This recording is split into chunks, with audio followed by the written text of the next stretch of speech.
Ito ang North-South Commuter Railway.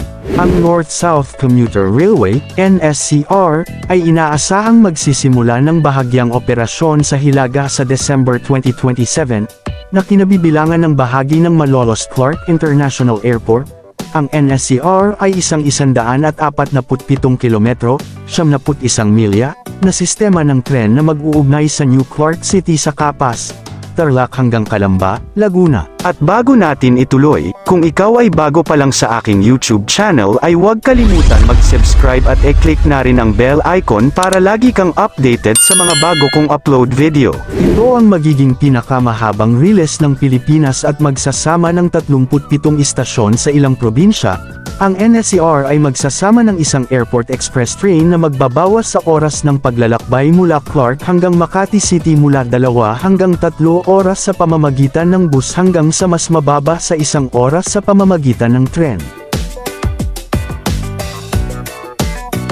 Magpapabuti din ng NSCR ang koneksyon sa loob ng Greater Manila area at isasama sa network ng riles ng rehiyon. Ang NSCR ay inaasahang matatapos sa pagitan ng 2024 at 2028. Layunin ng Department of Transportation, DOTR, na gawing abot kaya ang tren, hindi bababa sa maihahambing sa pamasahe ng mga bus at jeepney. Bilang bahagi ng proyekto ng riles, kasalukuyang itinatayo ang isang underground na istasyon ng tren na direktang mag-uugnay sa Clark International Airport sa sistema ng tren na nagkokonekta sa Clark sa Calamba.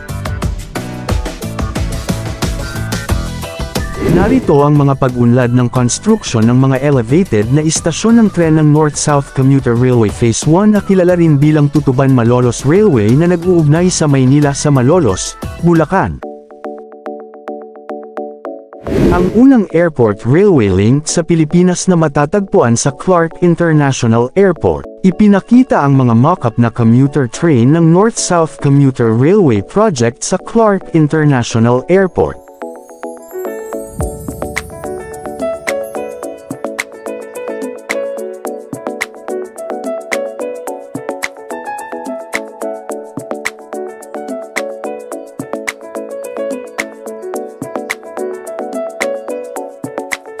Samantala, ang South Commuter Railway Project ay tutustusan sa ilalim ng Multi-Tranche Financing Facility.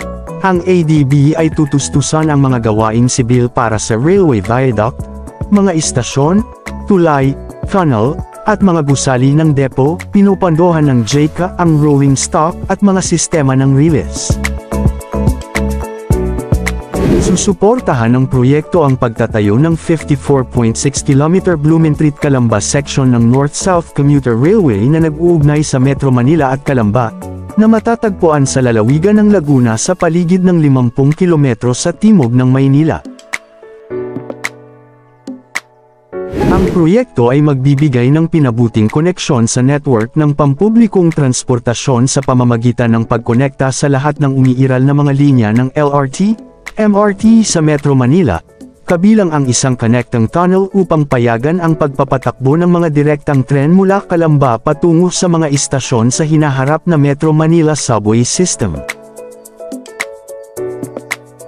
Samantala, isang cargo railway na nag-uugnay sa Subic, Zambales, at Batangas ay itinalaga bilang isang flagship project sa ilalim ng Luzon Economic Corridor. Sa Philippine Economic Briefing na ginanap sa Philippine International Convention Center sa Pasay City noong May 27.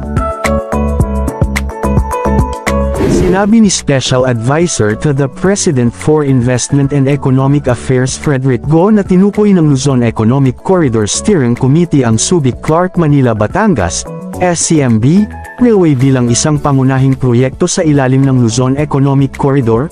Kinumpirma ni Go at Transportation Secretary Jaime Bautista na ang SCMB Railway ay isang bagong train line initiative. Dapat pansinin na may naunang panukala na ikonekta ang Subic at Clark sa pamamagitan ng dedikadong freight railway, ang Subic-Clark Railway Project, SCRP, isang 71 kilometrong linya na naglalayong magkonekta sa Port of Subic Bay at Clark International Airport sa Pampanga, ay natigil simula nang umatras ang gobyerno ng Pilipinas sa negosasyon sa pautang sa China. Aniya, inihahanda na ngayon ng Department of Transportation, DOTR, ang feasibility study para sa SCMB Cargo Railway. Sa kaugnay na development, sinabi ni Transportation Assistant Secretary for Planning and Project Leonel Develes sa kanyang presentasyon sa Central Luzon Transport at Trade Conference 2024 noong May 24. Na ang SCRT ay mas mabubuhay at magagawa kung i-connecta ito sa iba pang sentro ng ekonomiya tulad ng Port ng Manila at ang Port of Batangas.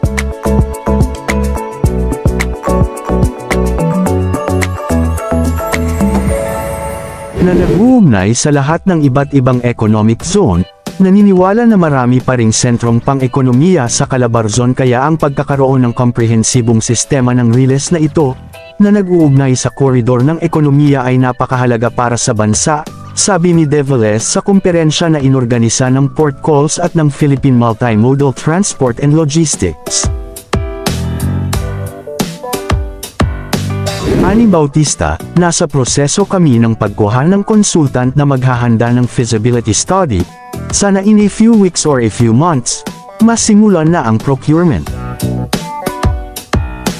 Samantala, sinabi ni Go, na kasamang tagapangulo sa inaugural meeting ng Luzon Economic Corridor Steering Committee sa Maynila noong nakaraang linggo, na ang SCMB Cargo Railway ay magbubukas ng mas maraming pagkakataon sa pamumuhunan sa kahabaan ng koridor. Ang steering committee ay binubuo ng United States Senior Advisor to the President for Energy and Investment Amos Hochstein at Japan Ministry of Foreign Affairs Director General para sa International Cooperation Bureau na si Ishizuki Hideo. Sinabi ni Go na bukod sa United States at Japan, nais din ng United Kingdom government na makibahagi sa pagpapaunlad ng Luzon Economic Corridor. Kinumpirma ni Go at Transportation Secretary Jamie Bautista na ang SCMB Railway na ito ay isang bagong linya ng tren. Sabi ni Bautista, ang tanging linya na naaprubahan namin ay Subic hanggang Clark lamang, ngunit i-extend namin ito sa Maynila at hanggang Batangas.